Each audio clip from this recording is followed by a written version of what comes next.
Every night, long after the last audience member had left the theater, long after the lights had dimmed and the chatter had faded into silence, one man stayed behind. He wasn't there for applause or recognition. He wasn't waiting for a standing ovation or a bouquet of flowers. He was there because it was his job, and in a quiet way because it was also his piece. The theater was old, the kind of place that held stories in its walls. Red velvet seats worn soft from decades of use, golden trim along the balconies that still shimmered under the house lights, and a grand piano that sat center stage like a silent king. It had seen world-famous musicians, tearful solos, thunderous encores, but now it sat empty, except for him. He pushed his mop bucket slowly across the wooden floor, the squeak of the wheels echoing in the vast space. His movements were careful, practiced. He didn't rush. There was something almost reverent in the way he handled the stage, like he knew it deserved more than just a quick wipe down.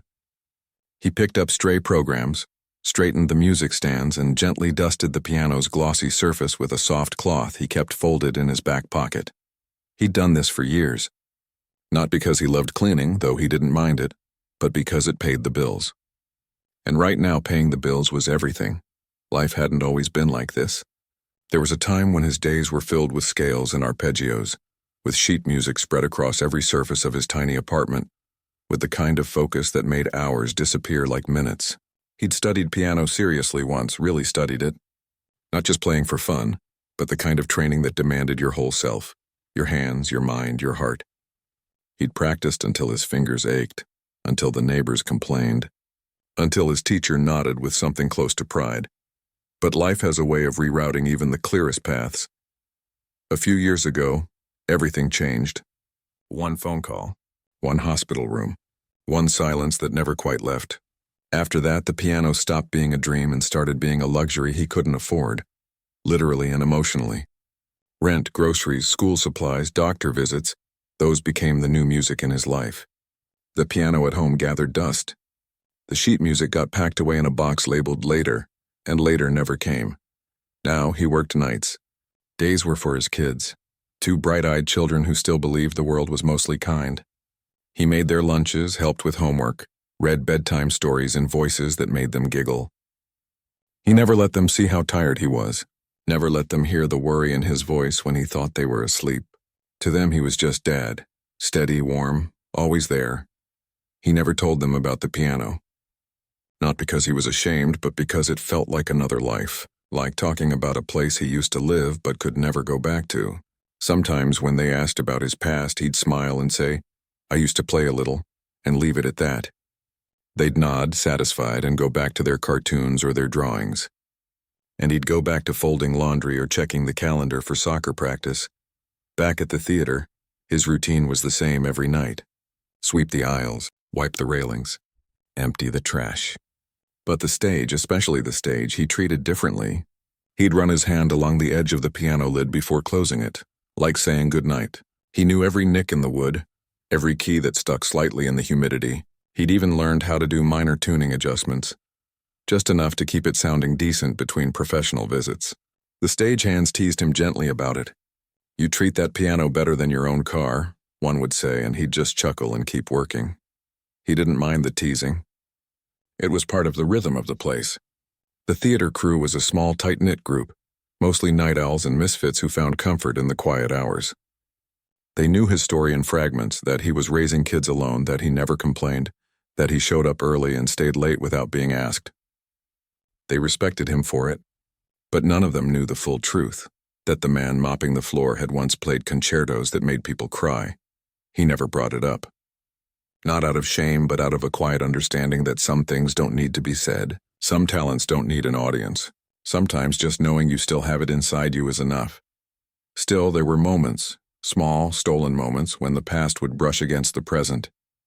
Like when he'd absent-mindedly hum a Chopin melody while folding towels, or when he'd pause during his round, stand near the piano, and imagine what it would feel like to sit down and play just one piece. Not for anyone, just for himself.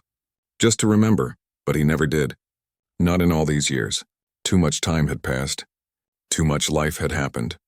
He told himself he'd forgotten how, that his fingers wouldn't remember the right notes, that he'd embarrass himself if he even tried. And maybe that was true. Or maybe it wasn't. He'd never know because he never tried. His nights at the theater were predictable, which was exactly how he liked it. Predictability meant safety. Safety meant he could keep things steady for his kids. No surprises, no risks. Just show up, do the work, go home, repeat. But life, as it often does, had other plans. One evening, as he was finishing up near the backstage area, he overheard two staff members talking in hushed, urgent tones. Something about the evening's performer, a big-name pianist who'd been advertised for weeks, had fallen ill. Really ill. Not a little under the weather, but hospitalized ill. The show was in less than 2 hours. The house was sold out. VIPs were coming. The theater's reputation was on the line. He kept mopping, pretending not to listen, but his ears caught every word. Panic hung thick in the air. The stage manager paced back and forth, running hands through his hair. The box office staff looked like they were bracing for angry calls. Everyone was scrambling, but no one had a solution. He didn't say anything. It wasn't his problem. He was just the cleaner. His job was to make sure the floors were spotless, not to save the show. But as he wheeled his bucket toward the storage closet, he passed the grand piano again. It sat there silent and waiting like it always did. And for the first time in years, something inside him stirred. Not loudly, not dramatically, but like a single note played softly in an empty room. He shook his head and kept walking.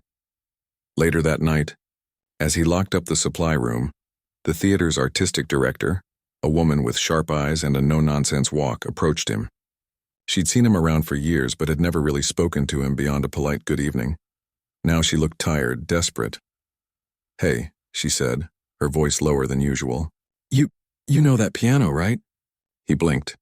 "I clean it." She studied him for a long moment. "I've seen you.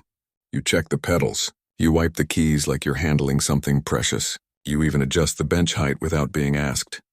He didn't answer, just shrugged. "Look," she said, stepping closer. "I know this sounds crazy, but can you play?" He almost laughed. "Not really. Don't lie to me," she said gently. "I've worked in this business long enough to spot someone who's been trained. Your hands, they move like a musician's." He looked down at his hands. They were rough now, calloused from work, but he remembered how they used to feel. Light, quick, alive on the keys. "I haven't played in years," he finally admitted. "How many?" "Too many." She didn't push. Just nodded slowly. "The show's in 90 minutes. We have 400 people coming. Half of them paid triple the ticket price. If we cancel, it's not just money. We lose trust. And this theater, it's barely holding on as it is." He stayed silent. "I'm not asking you to be a hero," she said. "Just, if you can play even one piece, something simple, something beautiful, it might buy us time. We can explain the situation, offer refunds, but at least we gave them something. Something real." He thought about his kids, about the rent due next week, about how much this job meant to him. If the theater folded, he'd be out of work. Again. But more than that, he thought about the piano. About all those years of silence. About the music that had never really left him, just gone quiet. He took a deep breath. "I'd need to warm up," he said quietly. Her eyes widened. "You'll do it?" "I didn't say that," he replied, "but let me sit down for a minute." She nodded quickly, relief washing over her face. "Of course. Take all the time you need." He walked slowly toward the stage, his work boots clicking against the wood. The house lights were off, but a single spotlight still glowed over the piano, as if waiting for him. He sat on the bench. It felt familiar even after all this time. He lifted the lid. The keys gleamed under the light, ivory and ebony, waiting. He placed his fingers on the keys. They trembled slightly, and then, without thinking, without planning, he played the opening notes of a piece he hadn't touched in over a decade. It wasn't perfect. His fingers were stiff. His timing was off in places. But the music was still there, buried but not gone. And as the first chords filled the empty theater, something inside him cracked open. He didn't notice the artistic director standing in the wings, tears in her eyes. He didn't notice the stagehand who'd paused mid-task to listen. He didn't notice anything except the sound. The sound of a part of himself he thought he'd lost, coming back to life. When he finished, the silence felt different. Not empty, but full. He closed the piano lid gently, stood up, and turned to the woman. "I'll do it," he said, and just like that, the quiet janitor became something else, something he hadn't been in years, but that's a story for another night. For now, he went back to his bucket, his mop, his routine, but something had shifted. The air felt lighter.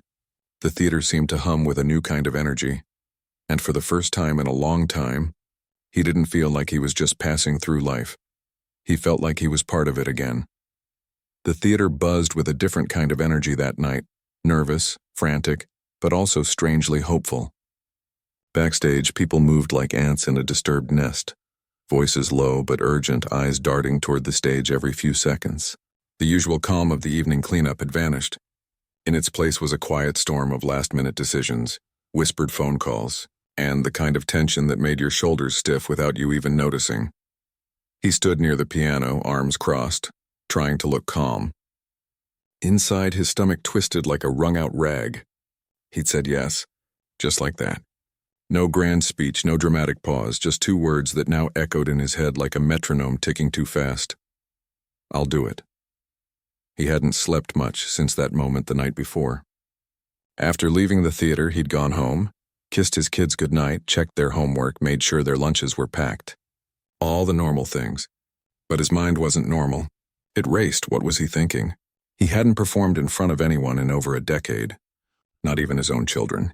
And now he was supposed to play for a full house, people who'd paid good money to hear a world-class pianist, not a night janitor with stiff fingers and worn-out shoes. Still, when the artistic director, let's just call her Elena, though he never used her name out loud, called him that morning to confirm, he didn't back out.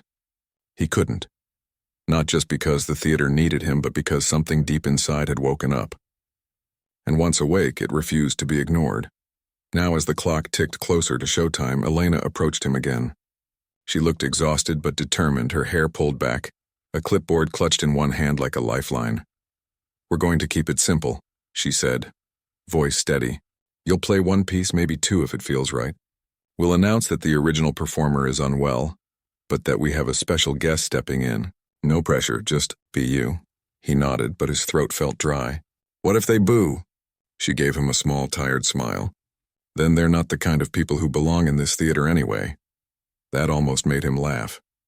Almost. Backstage, the crew had scrambled to make him presentable. Someone found a clean black button-down shirt, slightly too big but better than his work uniform. Another handed him a comb and a bottle of water. No one made a big deal out of it. They just helped like this was normal. Like a janitor playing piano for a sold-out crowd happened every other Thursday. He appreciated that. The quiet support, the lack of fanfare. It kept things real.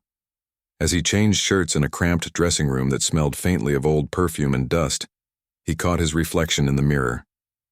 Same tired eyes, same lines around his mouth from years of holding back worry.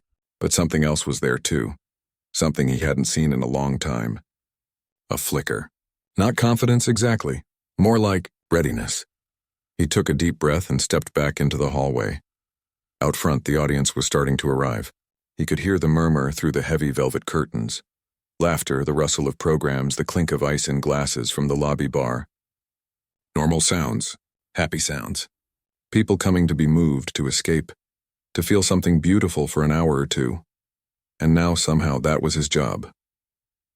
Elena handed him a printed note, a short script for the announcer.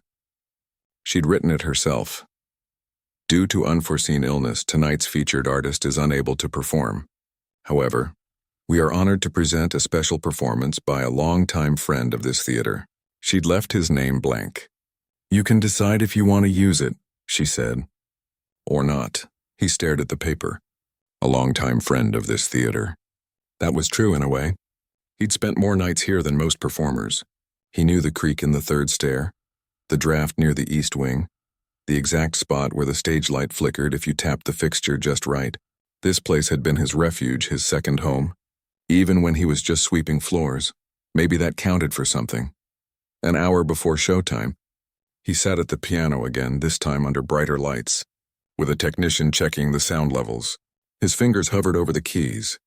He didn't play anything full, just scales, simple runs, testing, remembering.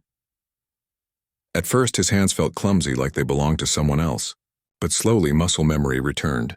The way his pinky curved, the pressure needed for a soft note, the slight lift between phrases. It all started coming back.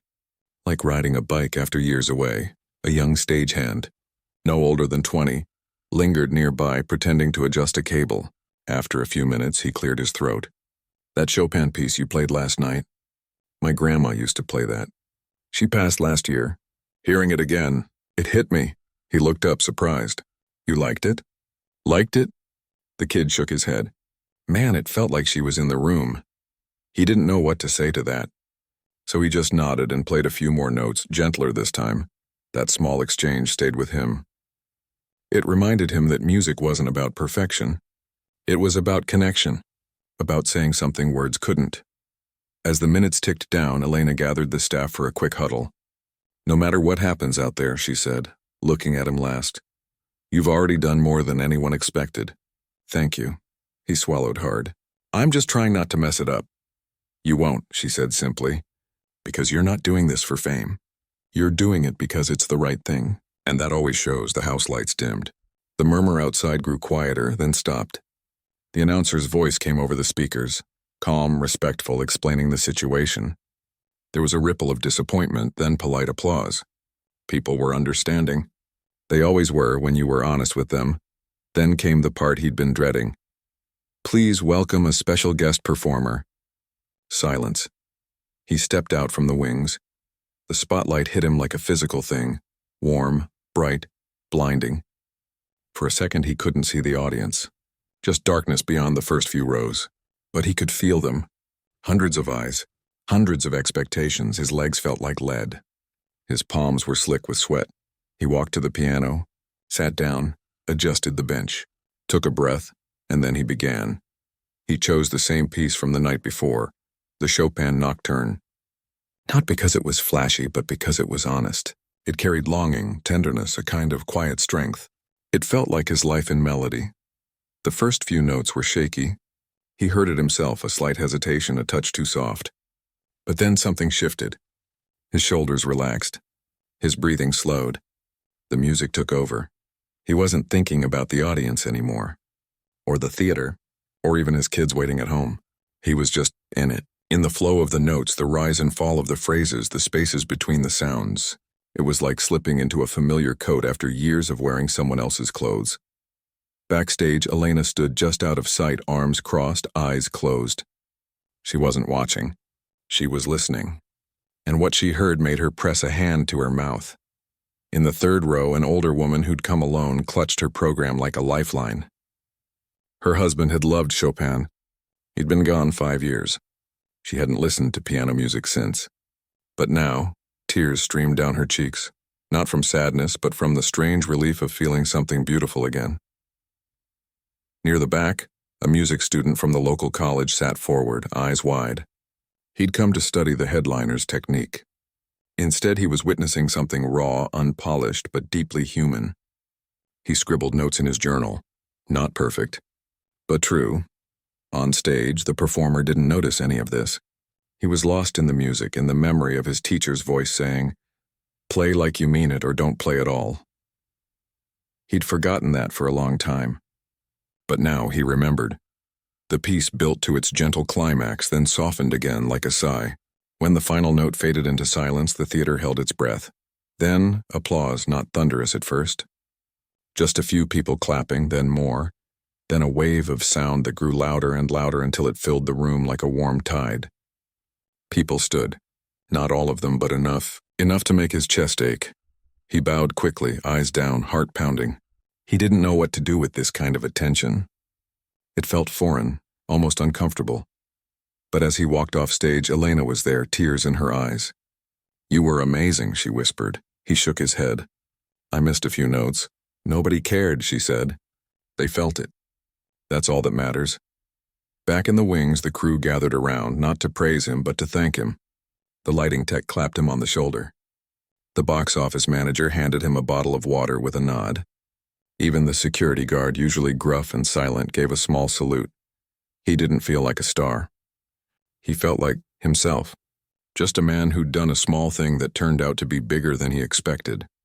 Later, after the crowd had left and the lobby lights were off, He sat alone on the stage again, still in that borrowed shirt. The piano lid was open. He ran a hand over the keys but didn't play. His phone buzzed in his pocket. A text from his oldest child. "Dad, Ms. Rivera said she saw you on the news. Is it true?" He smiled. Of course word had spread. Someone must have recorded it. He hadn't even thought about that. He typed back, "Just helped out a friend. Nothing big." She replied instantly. "She said you played like a pro. Can you play for us tonight?" His chest tightened. He hadn't played for them in years. Not since before, but maybe it was time. He stood up, closed the piano gently, and headed for the exit. The night air was cool, quiet. The city hummed softly in the distance. As he walked to his car, he didn't think about fame or videos or what might come next. He thought about his kids waiting at home, eyes wide with wonder. He thought about the woman in the third row who cried. He thought about the student taking notes, and he realized something simple but true. Music wasn't about the stage. It was about the moment it touched someone else. He got in his car, started the engine, and drove home. Not as a janitor, not as a performer, but just as a dad who'd remembered, for a little while, who he used to be, and maybe, just maybe, who he still could be. The morning after the performance, the world felt different. Not because anything had changed in the streets or the sky or the rhythm of the city, but because people kept looking at him like they saw something new. He walked into the coffee shop near his apartment, same as always. Same worn jacket, same quiet nod to the barista. But this time she paused mid-pour, eyes widening. "Wait, were you the guy at the Lyric last night?" she asked, lowering her voice like it was a secret. He hesitated, then gave a small shrug. "Just helped out." She slid his usual black coffee across the counter, but her smile was different. Warmer, almost proud. "My cousin was there. Said it was the most beautiful thing she's heard in years." He didn't know what to say to that, so he just thanked her and walked out, the paper cup warm in his hands. But as he turned the corner, he noticed something else. His phone was buzzing. Not just once or twice, but constantly. Texts from old friends he hadn't spoken to in a decade. Voicemails from numbers he didn't recognize. And then when he opened social media, something he rarely did, his breath caught. There it was. A video, shot from someone's phone in the fifth row. Grainy, slightly shaky, but clear enough. The spotlight on the piano, him sitting down in that borrowed shirt. And then the music, Chopin, flowing out into the hushed theater like water finding its way home. The caption read, "Janitor steps in after headliner cancels. What happens next? You won't believe." It had already been shared thousands of times. He stared at the screen, heart pounding. This wasn't supposed to happen. He'd played for the theater, for the audience, maybe even for himself, but not for the internet. Not for strangers to dissect, to comment on, to turn into a viral moment. He closed the app quickly, like shutting a door on something too bright. But it was too late. The story was out. By noon, local news stations were calling. A radio host wanted him on the air, live this afternoon. A music blogger wrote a piece titled, "Talent Doesn't Wear a Uniform," that was already being shared by classical musicians across the country. One famous pianist even tweeted, "This is why we play. Not for fame, for truth." He didn't respond to any of it.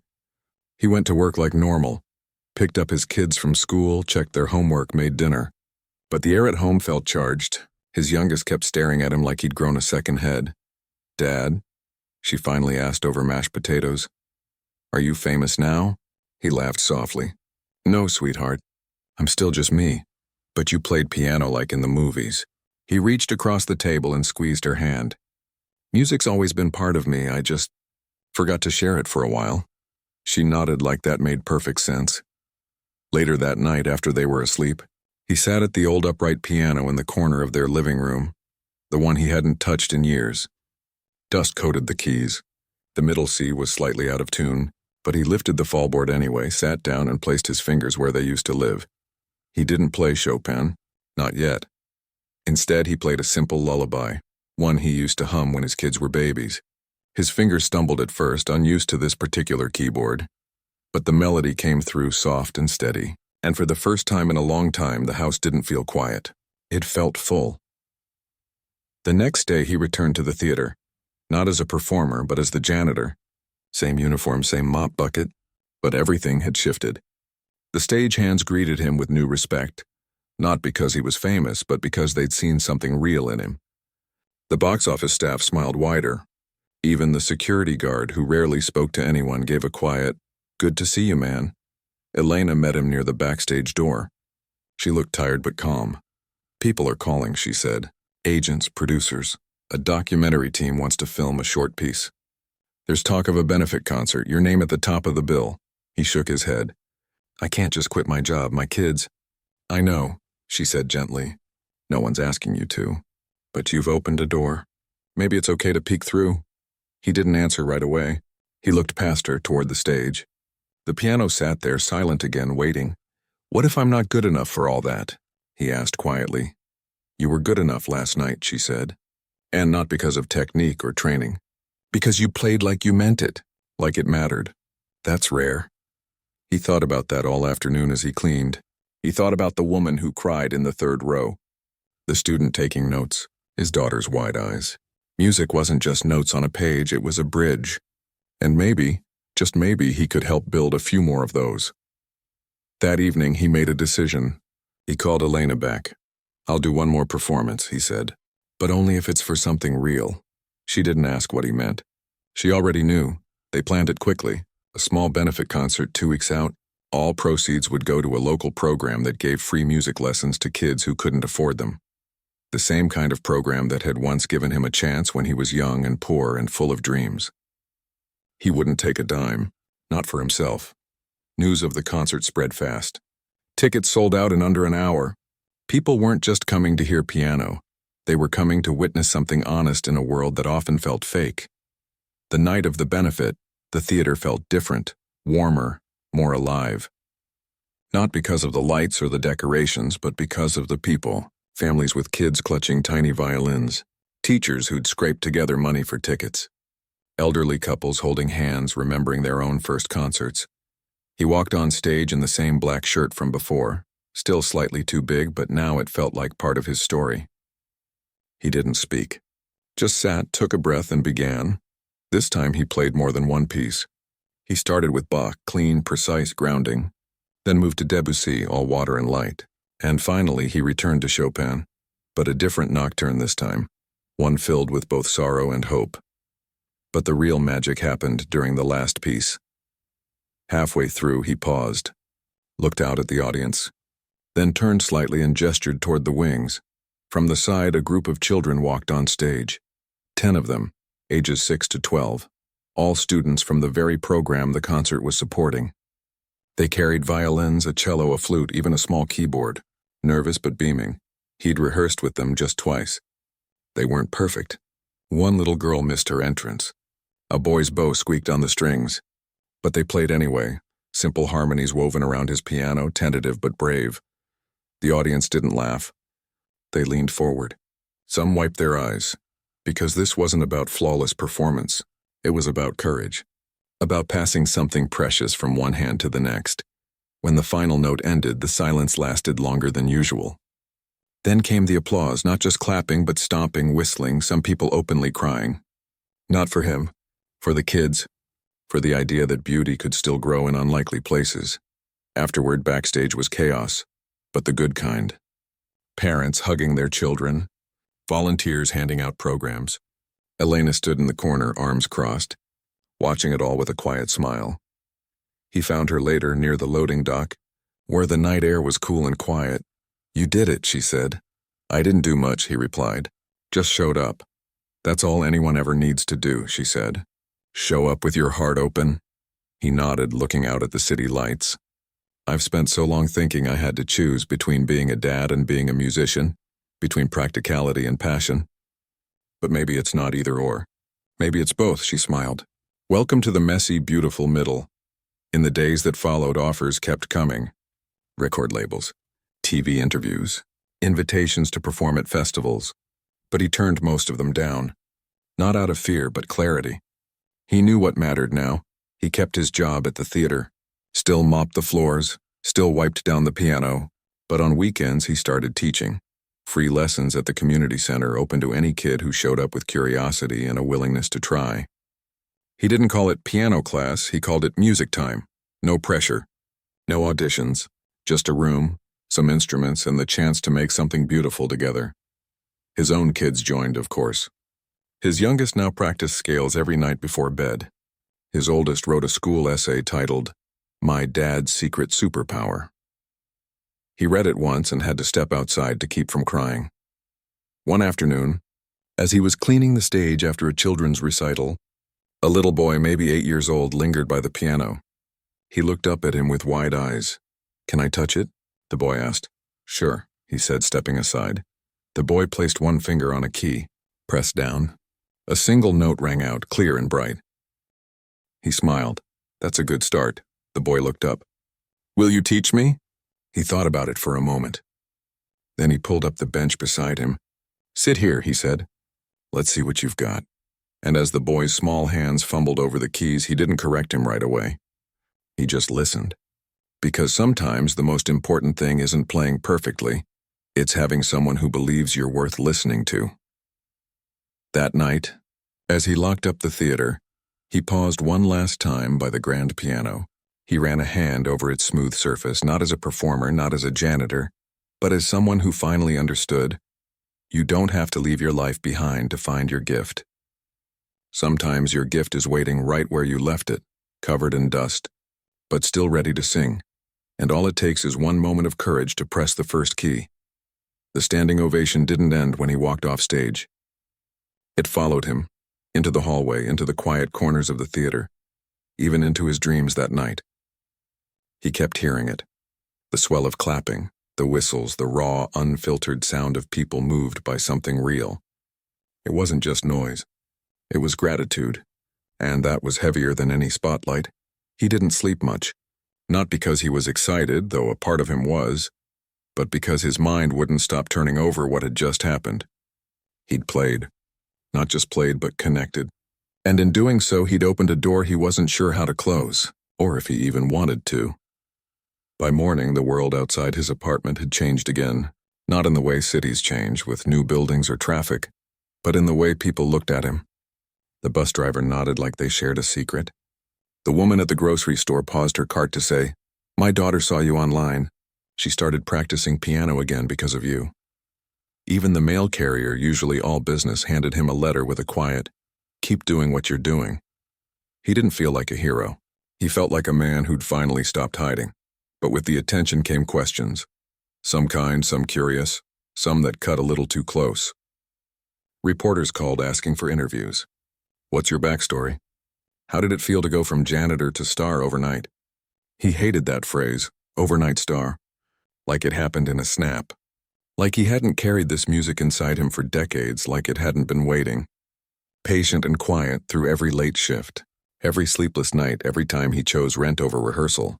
He turned down most interviews, not out of pride, but protection, for himself, for his kids, for the fragile truth of what had happened. This wasn't a fairy tale. It was just a man remembering he still had something to give. Still, one request kept coming back. A local news station wanted to do a short human interest piece. No flashy edits, no dramatic music, just a conversation. They promised to focus on the music program, not on him. That's what made him say yes. The interview happened in the community center where he now held weekend lessons. Kids were practicing in the next room. Scales on violins, clumsy chords on keyboards, the occasional giggle when someone hit a wrong note. The reporter, a woman with kind eyes and no makeup, sat across from him at a folding table. "You didn't plan any of this, did you?" she asked gently. He shook his head. "I was just cleaning the stage." "Someone got sick?" they asked. I said yes. "And you hadn't played in public for years?" "Not since before my kids were born," he said. "Life got in the way." She didn't push for drama, didn't ask about loss or hardship in a way that felt exploitative. Instead, she asked, "What made you say yes that night?" He thought for a long moment. "I think I was tired of pretending that part of me didn't exist anymore. And maybe I wanted my kids to know that it's okay to have more than one version of yourself. You can be practical and passionate. You can work a job and keep your dreams alive even if they're just tucked in your pocket." She smiled. "That's beautiful." "It's just true," he said. When the segment aired a few days later, it wasn't flashy. No dramatic music.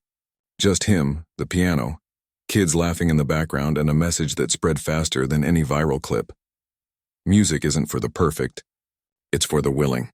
Donations poured in, not to him but to the Youth Music Fund. A local instrument shop offered free repairs for student violins. A retired teacher volunteered to help with theory lessons. The program, once barely surviving on bake sales and hope, now had a waiting list. But the real shift happened closer to home. One evening, as he was making dinner, his oldest child came into the kitchen holding a crumpled piece of paper. "I wrote a song," she said shyly. He turned off the stove and sat at the table. She played it on the old upright, just 5 notes repeated with a small variation. It wasn't polished.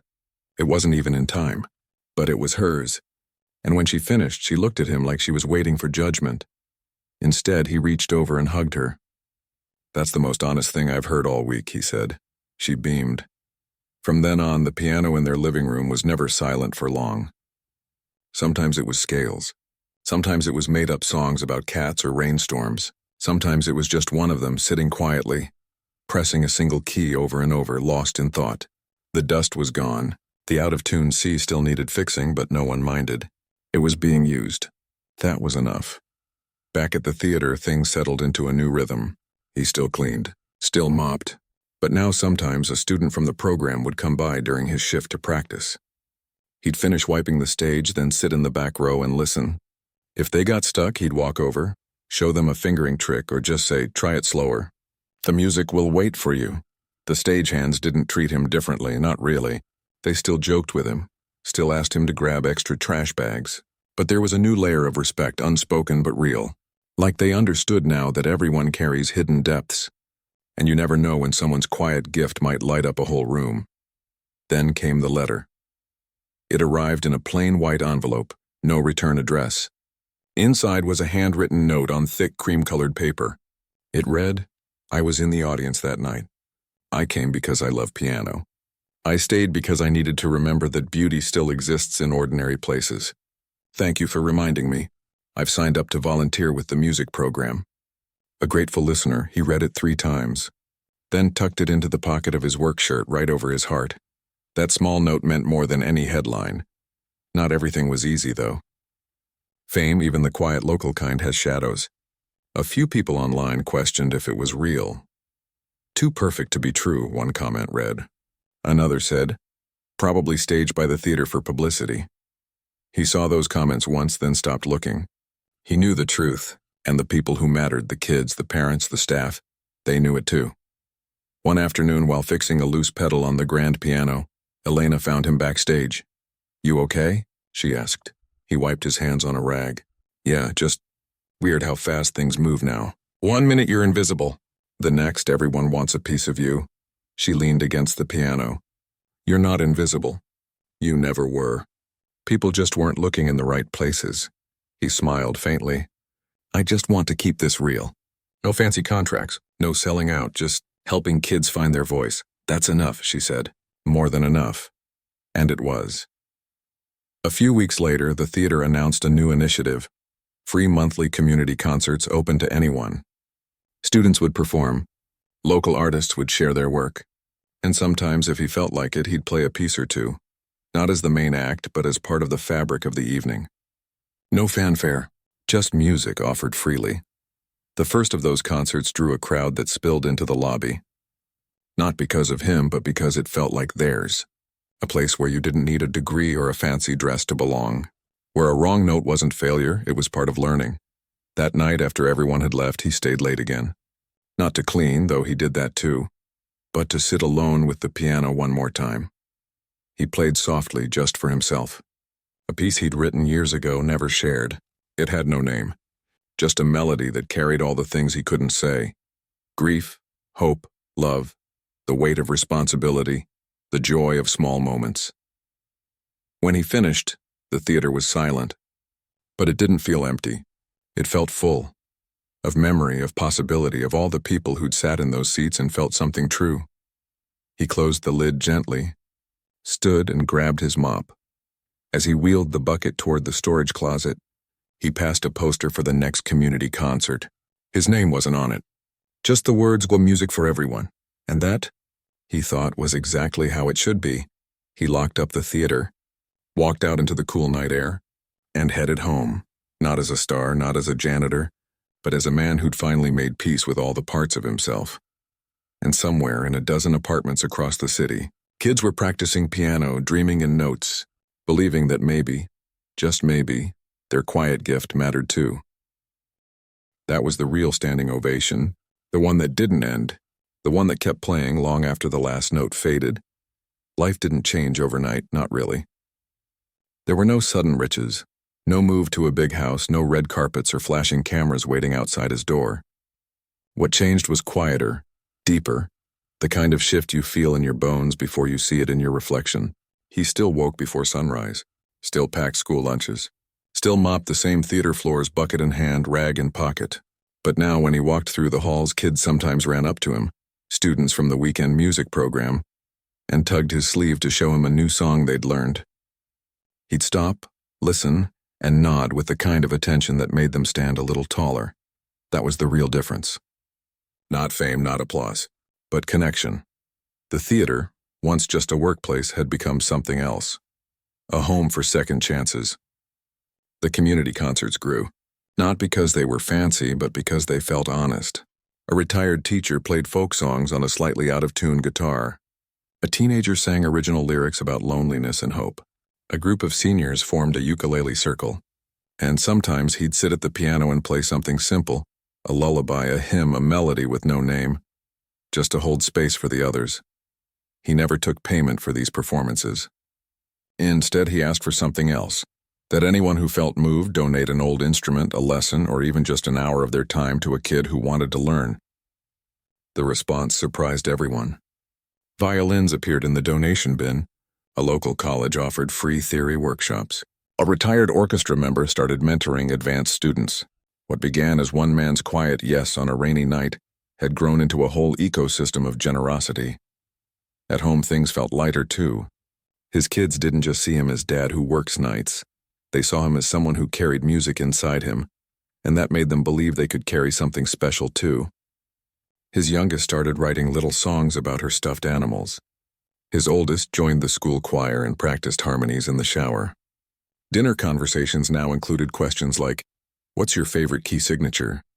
Or, "Can sadness sound beautiful in music?" He loved those questions. They reminded him that wonder wasn't lost. It just needed a little room to grow. One Saturday morning, as he was tuning a donated keyboard at the community center, a woman approached him. She looked tired but determined, holding the hand of a shy boy who couldn't have been more than 7. "Is it really free?" she asked, voice low. He nodded. "No cost, no auditions. Just show up." She hesitated. "We don't have much, but he hears music everywhere. In the rain, in the bus engine. He taps rhythms on the dinner table." I didn't know where else to go. He knelt down to the boy's level. "What do you want to play?" The boy pointed to the piano. "Then let's get you a bench," he said. And that was that. Later, as the boy tentatively pressed his first C major chord, the mother stood in the doorway, tears in her eyes. Not because it was perfect, it wasn't, but because someone had said yes when the world so often says no. That moment stayed with him. It reminded him why he'd agreed to play that first night. Not for himself, but for the people who needed to believe that beauty was still possible, even in the middle of struggle. Of course, not every day was easy. There were still bills to pay, sick days when the kids couldn't go to school, nights when he came home too tired to do anything but sit in the dark. But now, when exhaustion hit, he didn't feel alone. The community had become a kind of family, loose, imperfect, but real. The theater staff started calling the outreach effort the Music Access Project, but he never liked the formal name. To him, it was just the piano bench, because that's where it all began, with someone offering a seat. Months passed. Seasons turned. The viral video faded from the internet's short memory, replaced by newer stories, flashier moments. But in that corner of the city, something lasting had taken root. One evening, as he was finishing his rounds, he found a note tucked under the piano lid. It was from a high school student who'd been coming to lessons for 6 months. "Before I met you, I thought music was only for people with perfect hands and perfect lives. Now I know it's for anyone brave enough to try. I got into the state youth orchestra. I'm dedicating my first solo to you. Thank you for seeing me." He read it twice. then folded it carefully and put it in his shirt pocket, the same one that held his bus pass, his house key, and a photo of his kids. He didn't tell anyone about the note. Some things are too precious to share out loud, but the impact kept rippling. A local school district reached out, asking if he'd help design a pilot program to bring music back into underfunded classrooms. He said yes, but only if it included instrument repair kits, teacher training, and free after-school access. They agreed. Within a year, 3 schools had restarted their music programs, not as an extra, but as essential as math or reading. He never took credit. He just showed up, on weekends after his shift, sometimes during his lunch break, to help set up, to tune pianos, to sit with a nervous kid before their first recital. People asked him all the time, "Do you miss performing on big stages?" He'd always answer the same way. "I perform every time a child plays their first scale without fear." And it was true. The standing ovation that night had been moving, yes, but nothing compared to the look on a 10-year-old's face when they finally nailed that tricky passage they'd been practicing for weeks. That was the real encore. His own playing changed too. He didn't chase complexity anymore. He chased feeling. Sometimes he'd play for 5 minutes while wiping down the stage, just to test the acoustics. Other times he'd sit for an hour after everyone left, working through old pieces, not to perfect them, but to remember why he loved them. One rainy Tuesday, his oldest child came home from school with a flyer. "They want you to speak at the graduation," she said, eyes bright. "For the Arts Award," he shook his head. "I'm not a speaker." "But you're the reason the music club didn't get cut," she insisted. "You helped raise the money. You taught half the kids," he sighed. "Fine, but I won't give a speech. I'll just play something." On graduation night, he sat at the school's slightly wobbly upright piano in the gymnasium-turned-auditorium. The crowd was full of proud parents, fidgeting siblings, teachers who'd stayed late for years with no thanks. He played a short piece, simple, warm, full of hope. When he finished, the principal handed him a small plaque for keeping music alive in our community. He took it, thanked them quietly, and left it on the piano for the next student to find. Back at the theater, things had settled into a new kind of normal. He still cleaned, still wore the same uniform. But now sometimes a young student would sit at the grand piano while he worked, practicing scales or trying out a new song. He'd keep mopping, but he'd listen. And if they hit a rough spot, he'd pause, walk over, and say, "Try it like this," showing them with his own hands. Calloused now, but still sure. Those moments were his favorite. Not the spotlight, not the applause, but the quiet passing of something precious from one generation to the next. One spring evening, as the sun dipped low and painted the stage in gold, he finished his shift early. The theater was empty. He sat at the piano one last time before locking up. He didn't plan what to play. He just let his hands move. It wasn't Chopin. It wasn't Bach. It was something new. Something that had been growing inside him since that first night. A melody that held both sorrow and joy, struggle and peace. It had no name. It didn't need one. When he finished, the silence felt full, like the room was holding its breath. He closed the lid gently, stood and grabbed his keys. As he walked out, he passed the poster for next month's community concert. His name wasn't on it. Just the words, "All are welcome. All voices matter." And that, he thought, was the whole point. He drove home through streets that looked the same as always but felt different. Lighter, kinder, full of hidden music waiting to be heard. His kids were waiting on the porch, homework done, dinner warming in the oven. They ran to him the moment he stepped out of the car. "Did you play today?" his youngest asked. He smiled. "I always play," he said, "even when I'm just listening." Inside, the old upright piano sat in the corner, lid open, keys gleaming under the kitchen light. Someone had left a half-finished song on the stand. He walked over, sat down, and played the next few bars, not perfectly, but with love.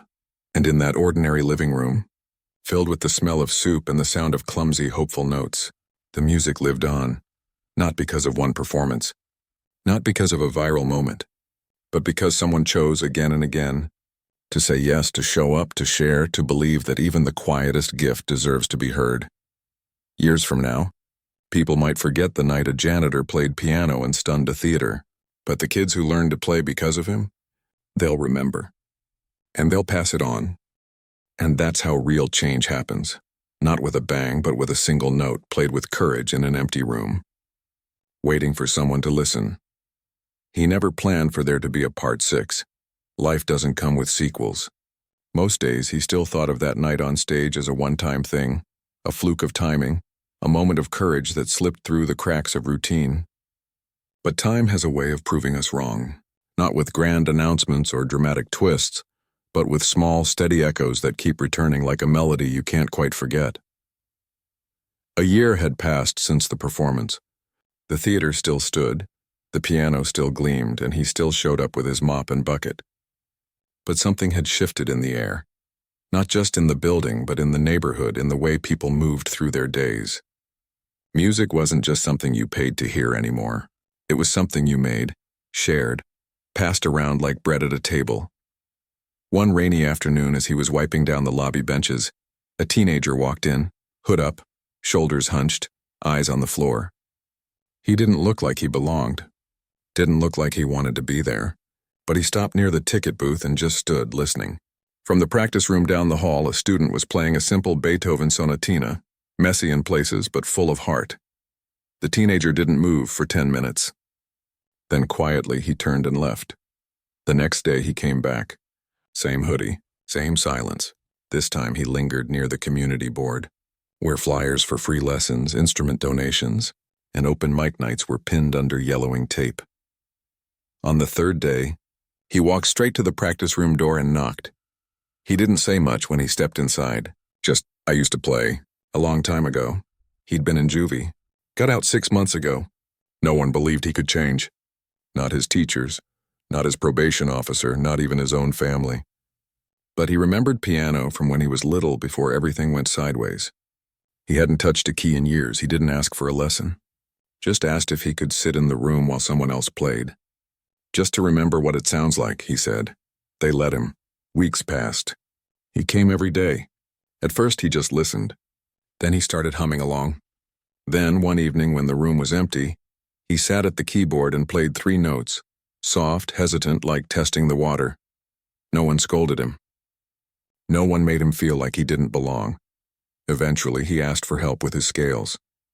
Now, 6 months later, he was preparing for his first recital. Not at a fancy hall, just the community center in front of parents, teachers, and a few curious neighbors. But to him, it might as well have been Carnegie Hall. The man who once cleaned the stage now sat in the back row during rehearsals, offering quiet tips. Relax your wrist or breathe between phrases. Not as a teacher exactly, more like a fellow traveler who'd walked a similar road. The night of the recital, the teenager played a piece he'd written himself, short, raw, full of stops and starts, but undeniably honest. When he finished, the room didn't erupt in applause. It just held still for a moment, then offered something quieter, deeper: respect. Afterward, the young man found him near the coat rack. "Thanks for not treating me like a project," he said. "I didn't," the man replied. "I treated you like someone who still had music in them. That's all, and that was enough." This kind of thing kept happening, not often, not loudly, but steadily. A single mom who started violin lessons after her kids went to bed. A retired firefighter learning jazz piano to cope with loss. A shy girl who only spoke through her cello. The piano bench became a kind of sanctuary, not because it was special, but because it was open. The theater's Music Access project had grown beyond anyone's expectations. What started as a small fund for instrument repairs now supported after-school programs in 4 schools, offered free summer camps, and even helped launch a mobile music van that brought keyboards and guitars to neighborhoods without access to lessons. He never took a leadership title.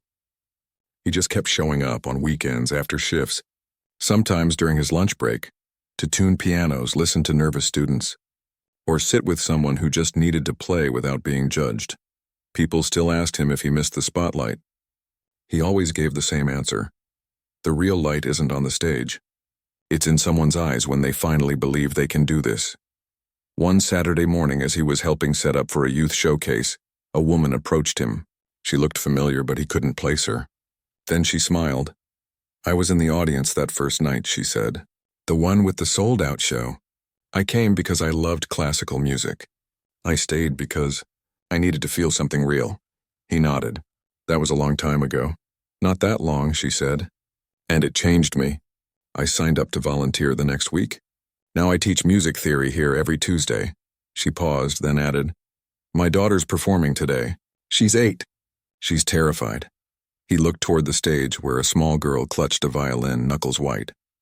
Tell her it's okay to be scared, he said, but the music will hold her. It always does. Later, when the girl played, her bow shaky, her notes a little flat, he sat in the front row and smiled the whole time. Not because it was perfect, but because she didn't stop.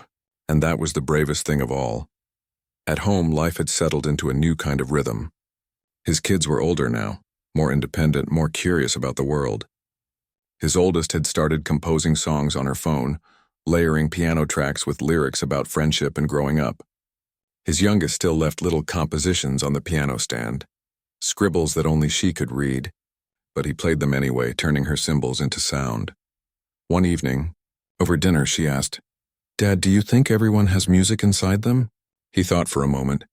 I think everyone has something they love so much it makes them feel alive. For some, it's music. For others, it's painting or cooking or fixing engines. The important thing isn't what it is. It's that you don't let it go even when life gets hard. She nodded like that made perfect sense. He didn't tell her that he'd almost let his go. That there were years when he convinced himself it was selfish to dream, when there were bills to pay and lunches to pack. But now he knew better. Dreams aren't selfish. They're what keep us human. One spring day, the theater announced a surprise. They were renaming their outreach program. Not after a donor or a famous musician, but after the idea that started it all. From now on, it would be called the Open Bench Initiative. No one told him in advance. He found out when he walked in and saw the new sign hanging by the practice rooms. Underneath it, someone had taped a note. For the man who showed us that talent doesn't wear a uniform, and that kindness is the truest kind of art. He stood there for a long time, throat tight. Then he took the sign down, wiped a smudge off the glass, and hung it back up carefully. That night after his shift, he sat at the grand piano one last time before locking up. He didn't play a famous piece. He played a simple melody, one he'd made up years ago during a sleepless night when his kids were small and the world felt heavy. It had no name. It didn't need one. As the notes filled the empty theater, he thought about all the people who'd sat in those seats, not just the audience that night, but the students, the volunteers, the quiet souls who'd found courage here. This place wasn't just wood and velvet and brass. It was a living thing, shaped by every note played, every tear shed, every I can't that turned into I did. He closed the piano lid gently, stood and grabbed his keys. Outside, the city hummed with its usual noise, cars, distant sirens, laughter from a nearby cafe. But beneath it all, if you listened closely, you could hear something else. The quiet pulse of people choosing hope, one small act at a time. He drove home under a sky full of stars. His kids were already in bed, but a light glowed in the living room, the piano lamp left on. Someone had been practicing. Inside, he found a new composition on the stand. This one had a title, For Dad. He sat down, placed his rough hands on the keys, and played what his child had written, not with perfection, but with love. And in that ordinary moment, in a quiet house on an ordinary street, the music lived on. Not because of one night of astonishment, but because of 1,000 quiet yeses that followed. Because real change doesn't happen in a spotlight. It happens in the dark. When no one's watching, when someone chooses to play anyway.